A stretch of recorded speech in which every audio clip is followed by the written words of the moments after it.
വടകരയിൽ നിന്ന് ജയിച്ച MP ഷാഫി പറമ്പിൽ. മോനെ ഷാഫി, തിത്തൈ തയ്യാറോ കളിക്കല്ലേ, പറയാനുള്ളത് കൃത്യമായി പറഞ്ഞേ. മുങ്ങിയതെന്ന് തന്നെ ഞങ്ങൾ പറയും. ഗുജറാത്തിലേക്ക് ഇപ്പം തന്നെ ഈ പാലത്തിൻ്റെ ദേശീയപാതയുടെ ഒക്കെ കാര്യം പറഞ്ഞ് ഈ സംഭവം വന്നപ്പോൾ തന്നെ ഗുജറാത്തിലേക്ക് പോകണം അല്ലേ? മുങ്ങിയെന്ന് തന്നെയാണ് പറഞ്ഞത്. അക്ഷരമൊന്നും മാറിയിട്ടില്ല. ഷാഫി പറമ്പിൽ ഗുജറാത്തിലേക്ക് മുങ്ങി എന്ന് തന്നെയാണ് പറഞ്ഞത്. അക്ഷരം തെറ്റാതെ വീണ്ടും പറയുന്നു, അങ്ങനെ തന്നെയാണ് പറഞ്ഞത്. ഷാഫി പറമ്പിൽ ഗോഡ് ഫാദർ ആണ്, അല്ല രാഹുൽ മാങ്കൂട്ടത്തിന് ഗോഡ് ഫാദർ ആണ് ഷാഫി പറമ്പിൽ എന്നാണ് കോൺഗ്രസിനകത്തുള്ള ഒരു എന്താ പറയുക, പ്രത്യക്ഷമായുള്ള സംഭാഷണം എന്ന് തന്നെ പറയാം. അതായത് രാഹുലിനെല്ലാം പഠിപ്പിച്ചു കൊടുക്കുന്നതും രാഹുലിനെ കൊണ്ട് എല്ലാം ചെയ്യിപ്പിക്കുന്നതും ഷാഫി ആണെന്നുള്ള ഒരു ആരോപണവും കോൺഗ്രസിനകത്ത് പലരും ഉയർത്തുന്നുണ്ട്. അതിൻ്റെ സത്യാവസ്ഥ നമുക്കറിയില്ല. എന്തായാലും ഷാഫി പറമ്പിൽ യൂത്ത് കോൺഗ്രസ് അധ്യക്ഷ സ്ഥാനം മാറുന്നു. തുടർന്ന് അപ്പം തന്നെ തൻ്റെ പിൻഗാമിയായ രാഹുൽ മാങ്കൂട്ടത്തിന് യൂത്ത് കോൺഗ്രസ് അധ്യക്ഷനാക്കുന്നത് വ്യാജ മെമ്പർഷിപ്പൊക്കെ എടുത്തുകൊണ്ടാണെന്നൊക്കെയാണ് ആരോപണങ്ങൾ ഉയരുന്നു. നേരെ ഷാഫി പാലക്കാട് മത്സരിക്കുന്നു. പാലക്കാട് MLA ആയിരിക്കെ ഷാഫി വടകരയിലേക്ക് പോകുന്നു, MP ആക്കി ലോക്സഭാ തിരഞ്ഞെടുപ്പിൽ മത്സരിക്കാൻ.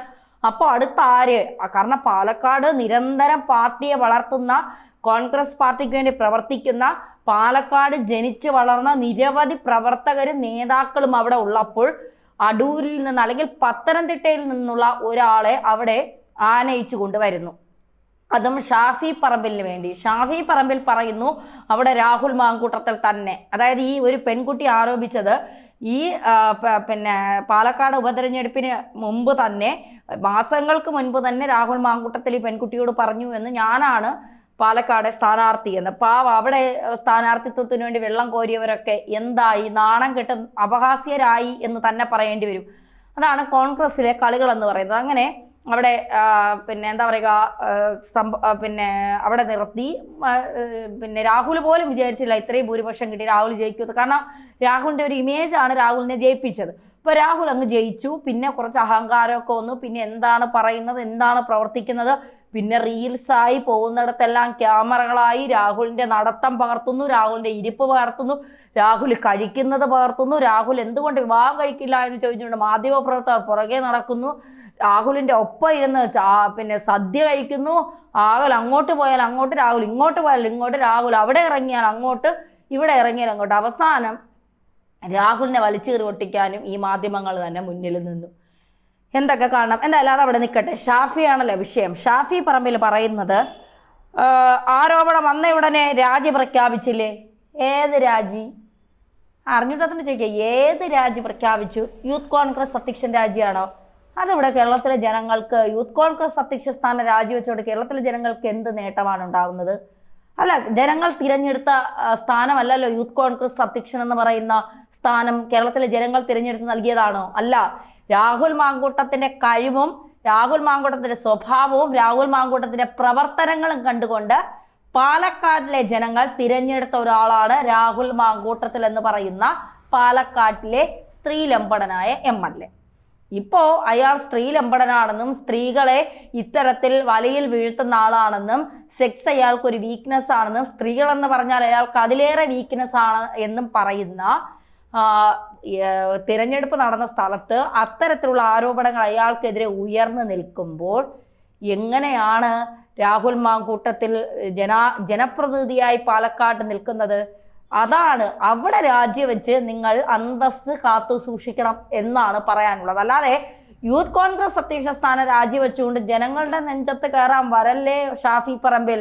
നിങ്ങളുടെ അത്തരത്തിലുള്ള ഉമ്മാക്കി കാട്ടലും പേടിപ്പിക്കലും ഒന്നും ഇനി ചെലവാകില്ല. കാരണം നിങ്ങൾ എന്താണെന്നും നിങ്ങളുടെ പാർട്ടിയിലെ ആളുകൾ എന്താണെന്നും നിങ്ങൾ കൊണ്ടു നടക്കുന്ന ആളുകൾ എന്താണെന്നും ഇവിടെ ആളുകൾ, പെണ്ണുങ്ങൾ മുഴുവൻ പറയുന്നുണ്ട് എന്നുള്ളതാണ്. അപ്പോൾ ആ പെണ്ണുങ്ങളുടെ അല്ലെങ്കിൽ ആ പറഞ്ഞു വരുന്ന അതിജീവിതകൾക്ക് ഒരു വിലയുമില്ല. നിങ്ങളിങ്ങനെ പറയുകയാണ് ഞങ്ങൾ രാജിവെച്ച്, അപ്പോൾ ആരോപണം വന്നപ്പോൾ തന്നെ ഞങ്ങൾ രാജിവെച്ചില്ലേ. എന്ത് രാജി? ഏത് രാജി? ആരെ കണ്ണിൽ പൊടിയിടാനുള്ള രാജി? നിങ്ങൾ ഏത് രാജിയെക്കുറിച്ചാണ് ഈ പറയുന്നേ? യൂത്ത് കോൺഗ്രസിൻ്റെ രാജി. അത് ജനങ്ങൾ അങ്ങോട്ട് സ്വീകരിച്ചിട്ടില്ല. കേട്ടല്ലോ. ഇനി അടുത്ത് ധാർമ്മികത പഠിപ്പിക്കുന്നു. കോൺഗ്രസിനെ പഠിപ്പിക്കും. നിങ്ങൾക്കില്ലാത്ത സാധനം ജനങ്ങൾ പഠിപ്പിച്ചാൽ അത് നിങ്ങൾക്കില്ലെങ്കിൽ നിങ്ങളത് സ്വീകരിക്കാനുള്ള മനസ്സാണ് കാണിക്കേണ്ടത്. എന്ത് ധാർമ്മികതയാണ് കോൺഗ്രസിനുള്ളത്? ഏകദേശം 10ഓളം പരാതി VD സതീശൻ പ്രതിപക്ഷ നേതാവിന് പോയിട്ടുണ്ടെന്ന്, 20ഓളം പരാതി AICCക്ക് പോയിട്ടുണ്ടെന്ന് പറഞ്ഞിട്ട് നിങ്ങൾ കാണിച്ച ധാർമ്മികത ഒന്ന് കാണിച്ചു തന്നെ.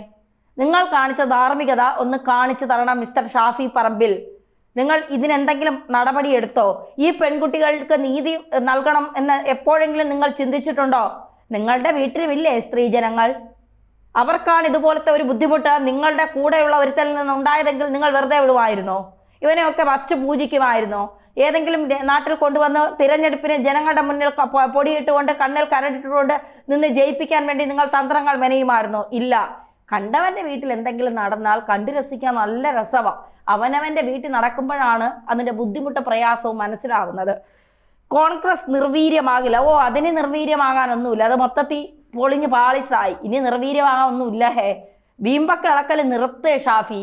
എന്നിട്ട് തറയിൽ മണ്ണിൽ നിന്ന് വന്ന് സംസാരിക്കുക. കാല് മണ്ണിൽ ഉറച്ച് നിർത്തിയിട്ട് ധൈര്യമായി പറ, രാഹുൽ മാങ്കൂട്ടത്തിന് ഇങ്ങനെ ഒരു വൃത്തികെട്ട സ്വഭാവമുണ്ട്, അത് പൊതു രംഗത്ത് പ്രവർത്തിക്കുന്ന ഒരാൾക്ക് ചേർന്നതല്ല, പ്രത്യേകിച്ച് ജനങ്ങൾ തിരഞ്ഞെടുത്ത ഒരു ജനപ്രതിനിധിയിൽ നിന്ന് ഇത് ആഗ്രഹിക്കുന്നതല്ല, ഇത് അവർക്ക് ആഗ്രഹമില്ലാത്ത കാര്യമാണ്. അതുകൊണ്ട് ഈ കുറ്റങ്ങൾ, ഈ ആരോപണങ്ങൾ വന്ന സ്ഥിതിക്ക് ആരോപണങ്ങൾ സത്യമല്ല എന്ന് തെളിയുന്നത് വരെ രാഹുൽ മാങ്കൂട്ടത്തിൽ MLA സ്ഥാനം രാജിവെച്ച് മാറി നിൽക്കേണ്ടതാണ് എന്ന് പറയുവാനുള്ള ചങ്കൂറ്റം ഷാഫി പറമ്പിലിനുണ്ടോ? ഷാഫി പറമ്പിലിനെ വെല്ലുവിളിക്കുകയാണ്. അങ്ങനെ പറയാനുള്ള ചങ്കൂറ്റം ഈ പറയുന്ന ഷാഫി പറമ്പലിനുണ്ടോ? പറമ്പലെ ഇല്ല. രാഹുൽ പിന്നെ എന്താ പറയുക, മാധ്യമങ്ങളെയും പ്രതിപക്ഷ പാർട്ടികൾക്ക് മാധ്യമങ്ങൾക്കെതിരെ വിമർശനം ഉന്നയിച്ചും വിവാദത്തിന് പിന്നാലെ എങ്ങോട്ട് ഒളിച്ചോടിയിട്ടില്ല എന്നും മുങ്ങിയെന്ന പരാമർശം തെറ്റാണെന്നുമാണ് ഷാഫി പറമ്പിൽ പറയുന്നത്. മുങ്ങിയെന്നല്ലാതെ പൊങ്ങിയെന്ന് പറയാൻ പറ്റുമോ? മുങ്ങിയത് തന്നെയാണ്. ഞങ്ങൾ അങ്ങനെ തന്നെ പറയുകയും ചെയ്യും. താങ്കൾ ബീഹാറിലേക്ക് മുങ്ങി, ഇതിന് മറുപടി പറയാൻ കഴിയാത്തതുണ്ട്. ഇപ്പോഴും താങ്കൾ ഇതിന് മറുപടി പറഞ്ഞിട്ടില്ല. നൈസായി അങ്ങ് ഒഴിവാകുകയാണ് ചെയ്യുന്നത്. കൂടെ കൊണ്ട് നടന്നതല്ലേ, കൂടെ കൊണ്ട് നടന്ന് ഇതെല്ലാം പറഞ്ഞ് പഠിപ്പിച്ച്, ഇതെല്ലാം താങ്കൾക്കും അറിയാവുന്ന കാര്യമാണല്ലോ. താങ്കളെ ഇവിടുത്തെ ജനങ്ങൾ, വടകരയിലെ ജനങ്ങൾ ജയിപ്പിച്ച് വിട്ടതല്ലേ. അവരോട് താങ്കൾക്കൊരു പിന്നെ കടമയില്ലേ? ആ കടമ താങ്കൾ നിറവേറ്റിയോ? ഈ പരാതികൾ പലതും താങ്കൾക്കും കിട്ടിയിട്ടുണ്ടാകുമല്ലോ. താങ്കൾ ഇത് പ്രതിപക്ഷ നേതാവിനോട് പറഞ്ഞോ അല്ലെങ്കിൽ ഹൈക്കമാൻഡിനോട് പറഞ്ഞോ ഇതിൽ ആക്ഷൻ എടുക്കാൻ താങ്കൾ എന്താ തയ്യാറാവാത്തത്? താങ്കൾക്ക് എന്ത് ധാർമ്മികതയാണ് അപ്പോൾ ഉള്ളത്? ഒരു ധാർമ്മികതയും ഇല്ല.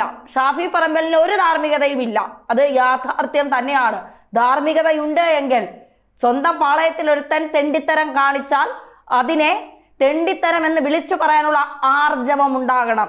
ആ ആർജവം ഉണ്ടാകുന്നിടത്താണ് നിങ്ങൾ യഥാർത്ഥ രാഷ്ട്രീയക്കാരനാകുന്നത്, നിങ്ങൾ യഥാർത്ഥ ജനപ്രതിനിധിയാകുന്നത്. അല്ലാതെ തെറ്റ് ചെയ്തവനെ കൂടെ ചേർത്ത് പിടിക്കുന്നിടത്തല്ല. തെറ്റ് ചെയ്തവൻ എല്ലാത്തിനും മുകളിലാണെന്ന് പറഞ്ഞ് അവനെ ചേർത്ത് നിർത്തുന്നിടത്തല്ല. എൻ്റെ കൂടെയുള്ളവനാണ് തെറ്റ് ചെയ്തെങ്കിലും, ഒരു പെണ്ണിനെ പിഴപ്പിക്കാൻ കൂടെ നിന്നത് എൻ്റെ കൂടെയുള്ളവനാണെങ്കിൽ പോലും അവനെ പറഞ്ഞ് പിന്തിരിപ്പിക്കേണ്ടതും അവനെതിരെ ആക്ഷൻ എടുക്കേണ്ട കടമ ധാർമ്മികത ബാധിച്ച് നിങ്ങൾക്കുണ്ട് എന്ന് നിങ്ങൾ ആദ്യം മനസ്സിലാക്കുക.